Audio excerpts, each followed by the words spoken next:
নদিয়া শান্তিপুরের একটা ছবি দেখাই আপনাদের, যেখানে গত মাসে পায়ে লিগামেন্টে টিউমার অপারেশন হয়। এখনো ঠিকমতো হাঁটতে পারেন না, তারপরেও এসআইআর হিয়ারিং এর ডাক। আর এই অসুস্থ শরীর নিয়েই শুনানিতে। দেখুন ছবি। সরাসরি চলে যাব, রঞ্জিত রয়েছে আমার সঙ্গে, রঞ্জিতের সঙ্গে কথা বলবো। রঞ্জিত, অসুস্থদের বাড়িতে যাওয়ারও কথা, সেক্ষেত্রেও এই ছবিটা দেখতে হচ্ছে।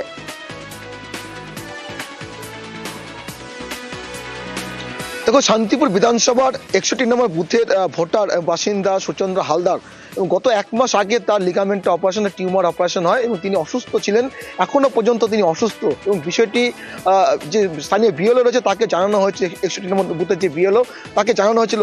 তারপরে তাকে বলা হয়েছিল যেতে হবে না, কিন্তু পরবর্তী সময়ে তাকে নোটিশ ধরিয়ে দেওয়া এবং তাকে বাধ্য করা হয়, এমনটাই দাবি করা হয়েছে যে তাকে আসতেই হবে হিয়ারিংয়ে, এমনটাই কিন্তু দাবি করা হচ্ছে। এবং তিনি যে অসুস্থ সেই ছবি একেবারে স্পষ্ট, তিনি হাঁটতে পারছেন না এবং তার পায়ে স্ক্রু লাগানো রয়েছে, কারণ যেহেতু লিগামেন্ট অপারেশন করা হয়েছে সেক্ষেত্রে 1 মাস ধরে তিনি অসুস্থ অবস্থায় রয়েছেন এবং তিনি দাঁড়াতে পারছেন না, হাঁটতে পারছেন না। তারপরেও হরিপুর মেলের মাঠ এলাকায় তার বাড়ি, সেখান থেকে তাকে আসতে হয়েছে বিডিও অফিসে হিয়ারিং এর জন্য।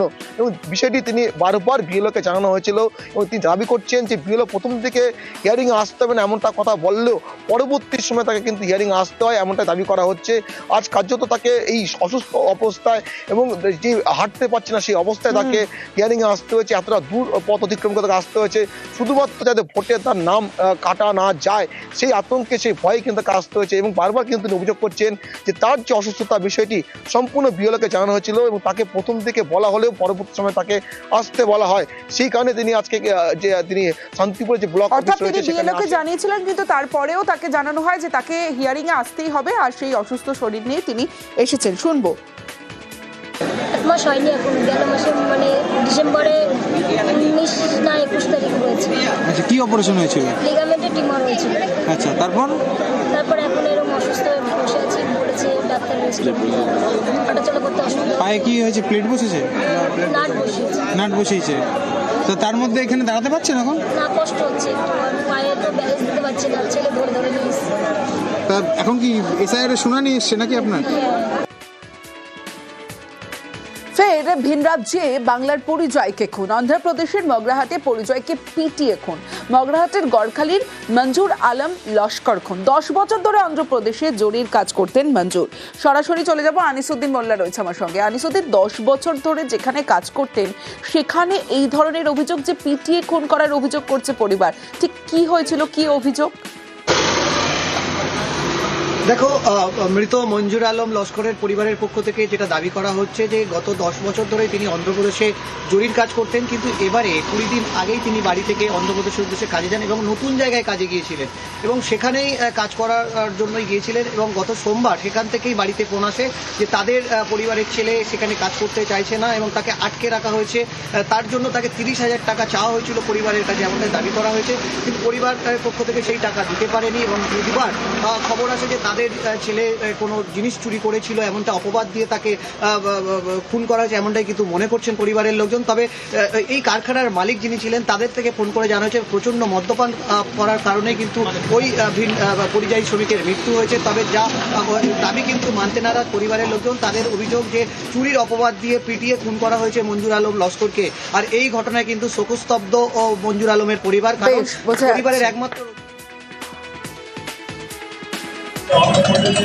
কাজ করে ম্যাডামের কাছে, সেখান থেকে একটা ফোন থেকে টাকা চাওয়া হয়, 25,000 টাকা দিতে হবে, না দিলে মেরে ফেলে দেওয়া হবে। এখান থেকে একটা ফোন থেকে 6,000 টাকা পাঠানো হয়েছিল। এই 6,000 টাকাটা চাপ সৃষ্টি করে নিয়েছে, আরো বলেছে 25,000 টাকা পাঠাও, না দিলে ওকে জানে মেরে দেওয়া হবে। রাত 12টার সময় ফোন করেছিল মহিলা, তাকে ফোন করে পেরেশান করেছে এই রাতের মধ্যে না দিলে মেরে দেওয়া হবে। তারপরের দিন সকালবেলা মেরে দিয়ে ওই নাম্বার থেকে ফোন করেছে, তোমাদের লোক নিয়ে যাও, লোক পাঠাও, মারা গেছে। ফোন করে বলে কি তোর স্বামী যেতে দেবনি, তুই আগে টাকা পাঠা। কে ফোন করেছিল?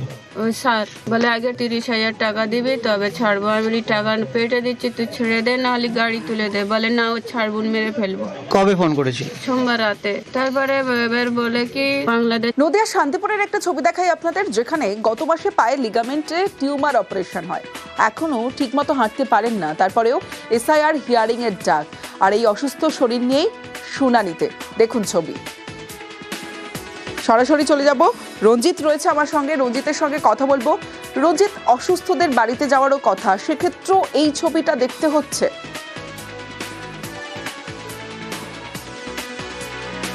দেখো, শান্তিপুর বিধানসভার 61 নম্বর বুথের ভোটার বাসিন্দা সুচন্দ্র হালদার এবং গত 1 মাস আগে তার লিগামেন্টে অপারেশন, টিউমার অপারেশন হয় এবং তিনি অসুস্থ ছিলেন, এখনো পর্যন্ত তিনি অসুস্থ। এবং বিষয়টি যে স্থানীয় বিএলও রয়েছে তাকে জানানো হয়েছে, 61 নম্বর বুথের যে বিএলও তাকে জানানো হয়েছিল, তারপরে তাকে বলা হয়েছিল যেতে হবে না, কিন্তু পরবর্তী সময়ে তাকে নোটিশ ধরিয়ে দেওয়া এবং তাকে বাধ্য করা হয়, এমনটাই দাবি করা হয়েছে যে তাকে আসতেই হবে হিয়ারিংয়ে, এমনটাই কিন্তু দাবি করা হচ্ছে। এবং তিনি যে অসুস্থ সেই ছবি একেবারে স্পষ্ট, তিনি হাঁটতে পারছেন না এবং তার পায়ে স্ক্রু লাগানো রয়েছে, কারণ যেহেতু লিগামেন্ট অপারেশন করা হয়েছে সেক্ষেত্রে 1 মাস ধরে তিনি অসুস্থ অবস্থায় রয়েছেন এবং তিনি দাঁড়াতে পারছেন না, হাঁটতে পারছেন না। তারপরেও হরিপুর মেলের মাঠ এলাকায় তার বাড়ি, সেখান থেকে তাকে আসতে হয়েছে বিডিও অফিসে হিয়ারিংয়ের জন্য। এবং বিষয়টি তিনি বারবার বিএলওকে জানানো হয়েছিল এবং তিনি দাবি করছেন যে বিএলও প্রথম দিকে হিয়ারিংয়ে আসতে হবে না এমনটা কথা বললেও পরবর্তী সময় তাকে কিন্তু হিয়ারিংয়ে আসতে হয়, এমনটা দাবি করা হচ্ছে।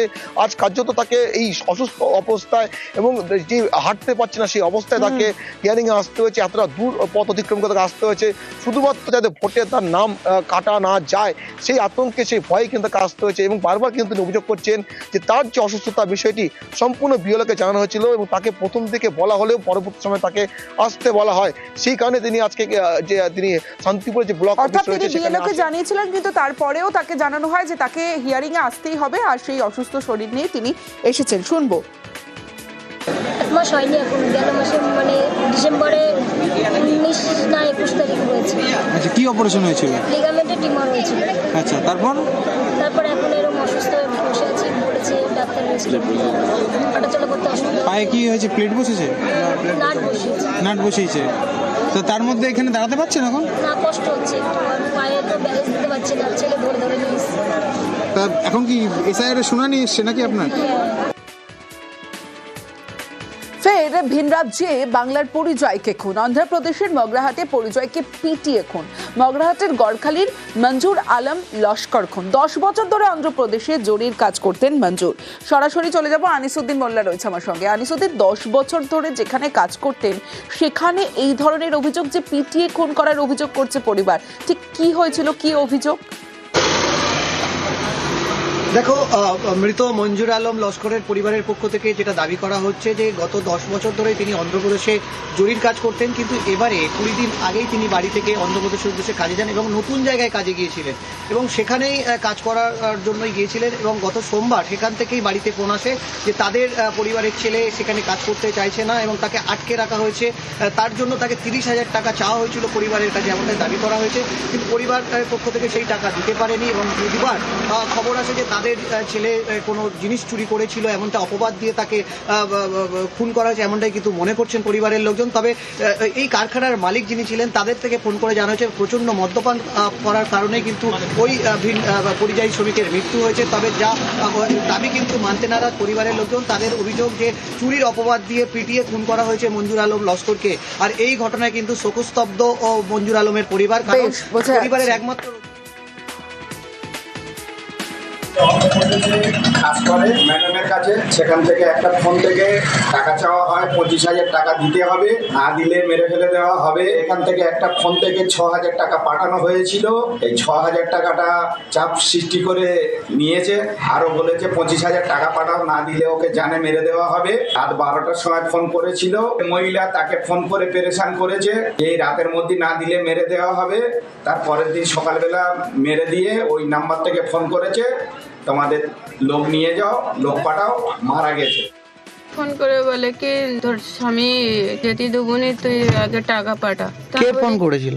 ওই স্যার বলে আগে 30,000 টাকা দিবি তবে ছাড়বো। আমি টাকা পেটে দিচ্ছি, তুই ছেড়ে দে, নাহলে গাড়ি তুলে দে। বলে না, ও ছাড়বুন, মেরে ফেলবো। কবে ফোন করেছিল? সোমবার রাতে। তারপরে এবার বলে কি বাংলাদেশ